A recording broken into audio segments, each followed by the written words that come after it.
giving you a voice, making it loud our own way. Welcome to the fun.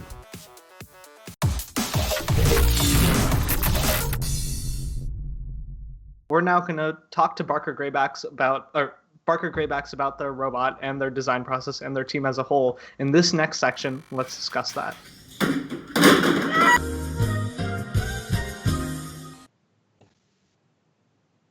For those of you just tuning in, joining us on the show are Jack, the captain of the Barker Greybacks, and Jesser, the coach of the Barker Greybacks. They held the world record for the ultimate goal season earlier this year with an incredibly optimized robot. Their team ranked first in the December FTC Top 25 and second in the January FTC Top 25. If you have any questions for them, make sure to tag @FirstUpdatesNow in the chat. To start us off, could you guys tell us a little bit more about your team? Where are you guys from? How many members? What's your age range? So we're from Australia, Sydney. The Greybacks has 8 people in it, and we're all from year 10. 11, sorry. It was year 10 when you played, right? So it's like sophomore for you? Yep. Mm-hmm. Awesome. All right, go ahead, Abbas. Sure. So, let's just jump right into your ultimate goal robot. Seems like you guys have it right behind you. And this robot is obviously very advanced, both in the aesthetic and the functionality. Can you guys talk us through, what you did at the beginning of the season once the game was announced and how you got running? Yep. So, I think it'd be good to talk a little bit about how it runs in Australia, because it's a bit different to a lot of the timelines in the US. So we have our qualifier on, I think it was the early November last year. So we have a relatively squashed build season for FTC, and then we have our nationals in December as well. So to begin, we have 7 teams, so we try to keep it separate between all the different teams. We read the rules, obviously. Yeah, we keep the team separate for the first 2 weeks. Don't allow them to talk with each other, and they work in different places around the school, just to keep it different ideas. And once after these 2 weeks end, they probably already have their robot defined, because in Australia, as he said, we need to run really quickly. Because we have the qualifier right next build season, and then the nationals, and everything's done, right? And then the only thing you have is you've qualified to the World Championship, then you can go next year and prepare for that. But I think you can talk more about the process of you design that robot specifically, right? Yeah, talk a little bit more about the brainstorming and the design that went into this specific robot. Yeah, so after we read through the rules, we basically decided on what we wanted to do. We wanted to do obviously high goal shots, both wobble goals during auto, and just basically everything. And from there we started breaking it up into different sub teams, like a shooter sub team, intake, drive base. Being our first year, we did a bit of so I did FTC last year as the Greenbacks. And basically, this is our first year doing mechanism with odometry. So in the off season, we basically made a test chassis to give the programmers an opportunity to iron all those kind of issues out before the kickoff. Awesome. Great. And then one thing I always like to ask teams whenever we interview them is, how does your meeting times look? Obviously, with a really squash build season, I assume you guys have a lot of really long days and things like that. So yeah, we work every day during the entire year. Mm-hmm. Great. Awesome. I guess. And what about if you wanted to explain how they get to here, because at Barker we started 5-6 years ago with just 5 people in a garage in one of the mentors, and then from now today we have robotics since pre-K. So then we have a whole everything that we do is strategically done, right? So then we started pre-K with FLL Junior, around 30 kids, and then you go to VEX Go to year 3 and 4. We go FLL and VEX IQ on year 5 and 6. We go VEX EDR on year 7 and 8. And then in year 9, they join the FTC team for 1 season. And then on year 10, they join FTC and FRC for a full season. Year 11, just FRC. Year 12, they concentrate on their exams. And then once they finish, they go to VEX AI. So we have around 250 kids involved in robotics, and we have a full year activity. So every day, if you want to come to robotics from Monday to Saturday, pretty much, you come after school, it will be open for you, develop your skills apart from Wow. workshops to present. Incredible. And then what about, resources like machinery, printers, things like that? That's very important, right? Because people have an image that Barker is like, has everything they need to build a robot, right? We also have teams in South Africa and Brazil. So then we try to operate in a way that they can also operate. Of course, we have a lot of resources, right? We have design technology like department in school that we have like a CNC router for wood that we use for aluminum. We have a laser cutter for plastics. We have 3D printers, most PLA printers, but we also have one Mark IV that we normally use more for FRC. Our PLA printers cost, I think, $200, something like that, right? Yeah. It's not like expensive. Or CNC is expensive because it's made for like big sheets of wood, but you can also buy an Omni for like, I don't know, $3,000, something like that. Yeah. That's what our Brazilian teams will have. It's more about the way you develop the team to build that way. So, for example, prototyping. We don't have prototyping like cutting by hand. We teach them CAD. For example, I have an example right here. So before they join FTC, they go in a workshop that basically teaches them in 7 weeks, once a week, teach how to CAD, how to machine a piece of aluminum, a tube, how to put bearings, distance, and stuff like that. And they make this FTC chassis, and everybody makes one of those, and the 3 best to actually machine and assemble. So then when they arrive in their first year in FTC, they already have a pretty good idea how to start to do the drive bay. So then all the learning curve that you need in a normal team to actually start from zero, they already have like that from the get-go. And then this way you can accelerate the way they develop. So then the whole process at Barker is like build as maximum as you can, CAD as maximum as you can. And then once they finish the FRC season, they probably have built like 15, 17 robots in their high school career, which is way more than most teams will have. Yeah.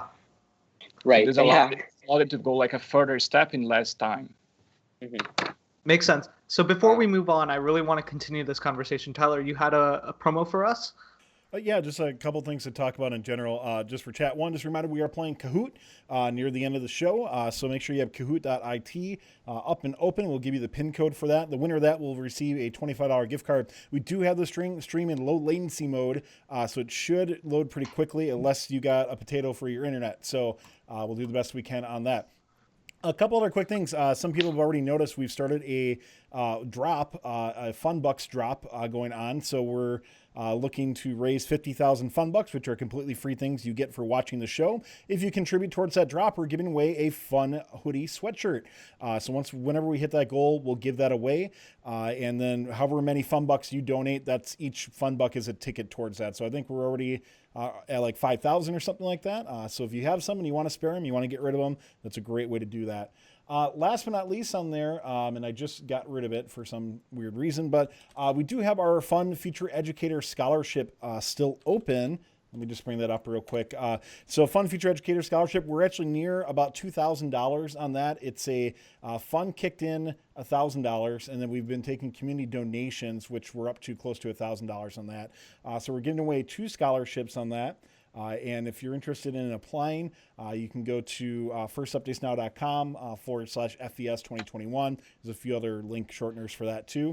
And if you want to donate, you can do that as well. It's open through March 31st. So this is specifically for people who are going into education. You can currently be in college right now, or if you're a junior or senior or grade 11 to 12 in high school. And there are no geographic requirements. So this is for anyone, anywhere around the world. We'll convert the currency for you.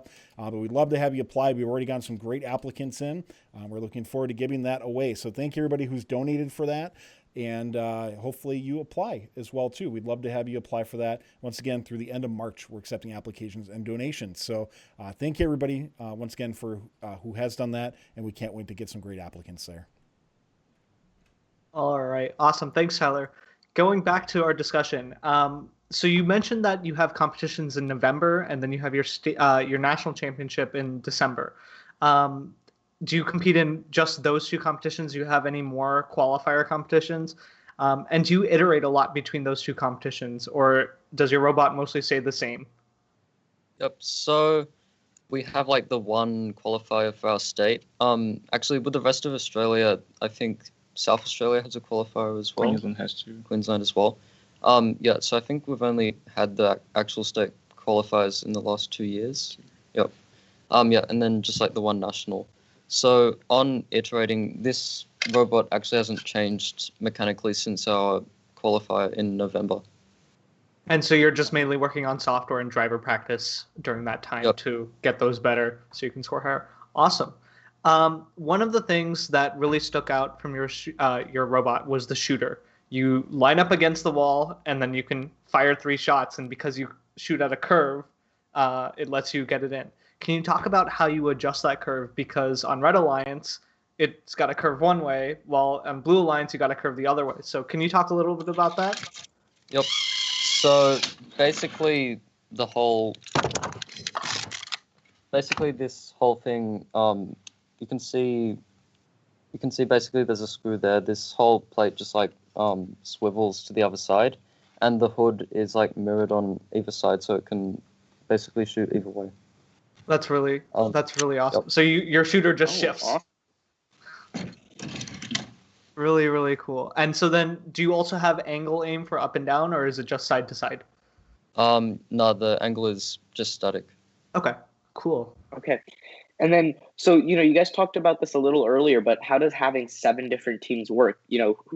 How do people decide which team they go on, and how are resources distributed amongst all of these teams?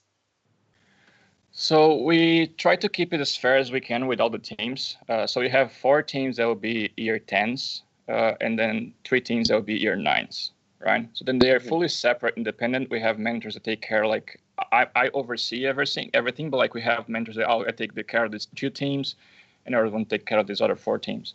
They have the same start point. They all use the same magazine of parts we have here at Barker. And the same tools and the same time. So it's up to them to explore the maximum they can of resources and the time. It's not easy to have 7 teams.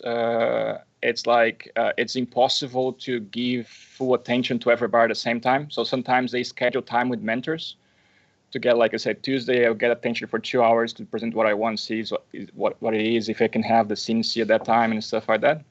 But we because we're doing this for a long time, it's pretty organized now. The advantage we have is because we can run our own competitions here. So when we have a full field, we can run competitions, so we know exactly how the competitions will go.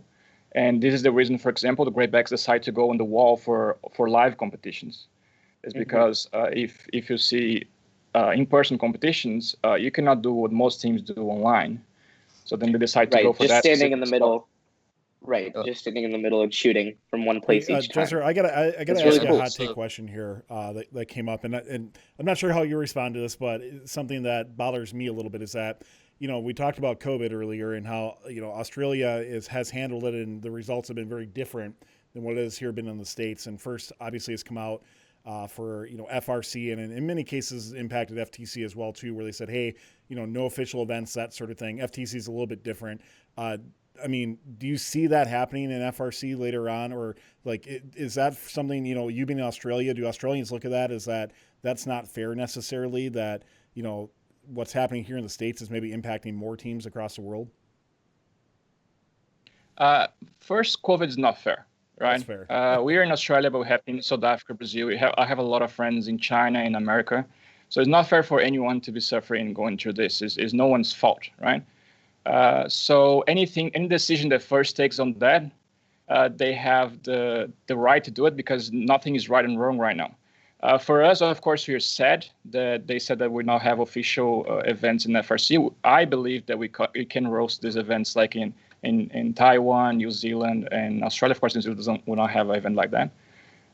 But what we try to do, we work with First Australia the maximum we can to run as many events we can, if official or unofficial, and we make them official for us. So the truth about everything is we hope that soon everybody will be out of that and we can just go back to normal life. I was bored in March, and it's the first time in 16 years I was bored in March. So I just want to get rid of it and we can go like normal. And FTC has been great for that, because FTC basically saved the season for kids like Jack, because they had the season canceled. Our robot in FRC is great, by the way. It's amazing, right? We were testing the robot, about to film the review video, and then they canceled the Australian regions.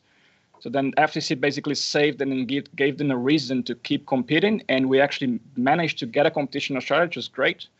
So we kind of like in the best side of it right now, but our friends are suffering across the globe. So we are in the same page at the Well, end. thanks for answering that, man. Well said. Thank you.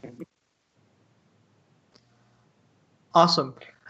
So you talked a little bit more about your FRC team, and so I'm assuming you share resources with them, and you said that people that are in 11th grade, they do FRC along with FTC, and then in 12th grade, they do Vex AI. Why do they do Vex AI instead of FRC?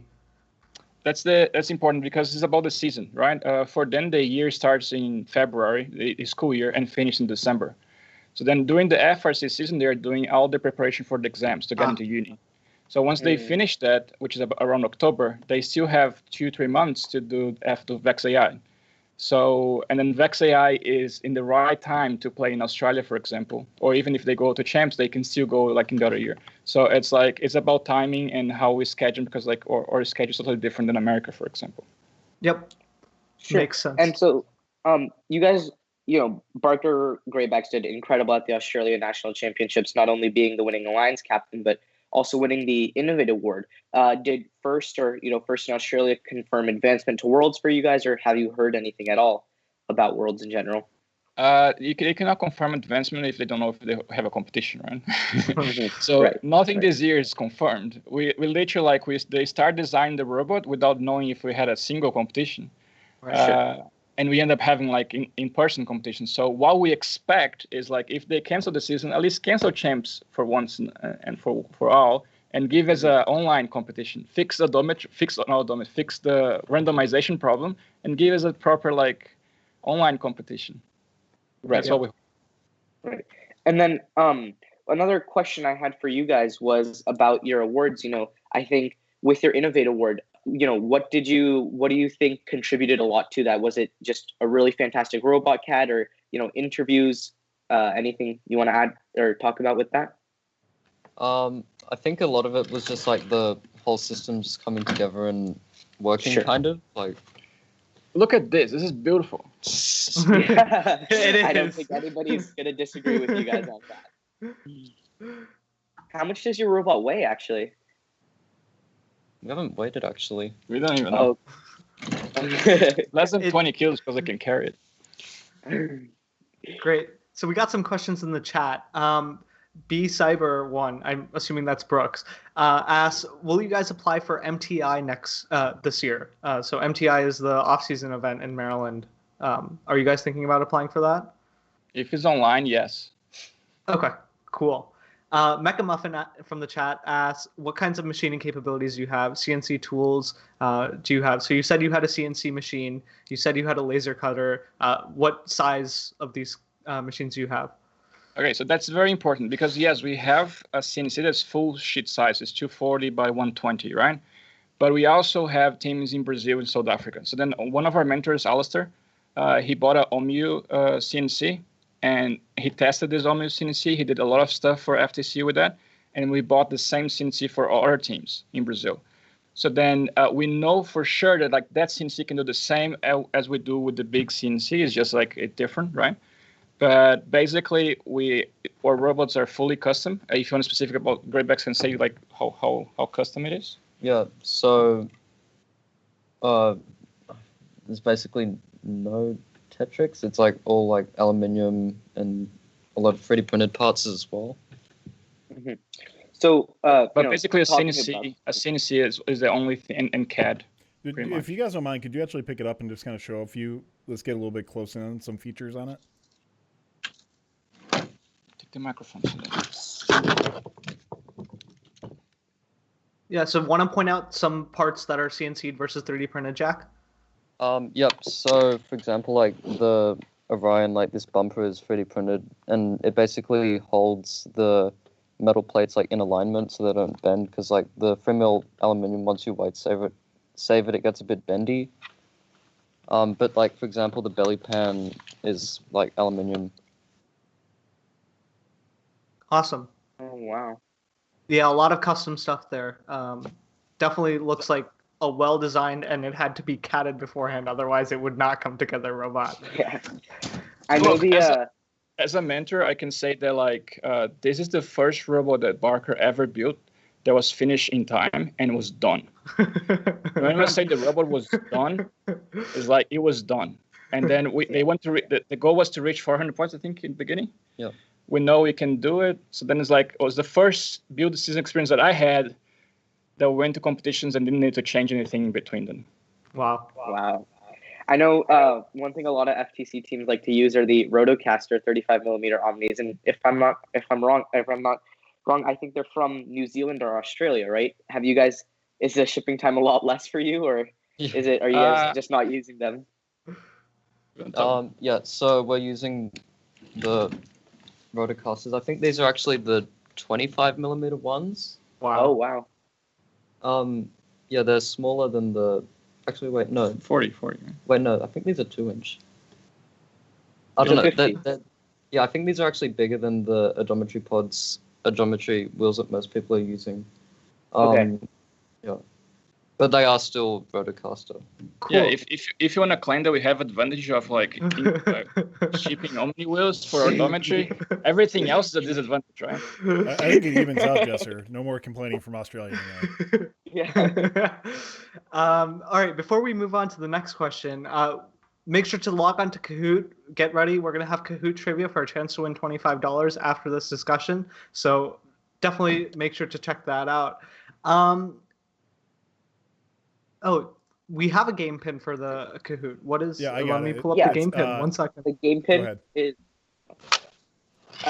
8555361. Yeah, so make sure to type. It is in Twitch chat as well too. So love to have you join. I think Jesser and Jack might be playing too, so you can see if you can beat them as well in this. They can't win the gift card though. Just a heads up.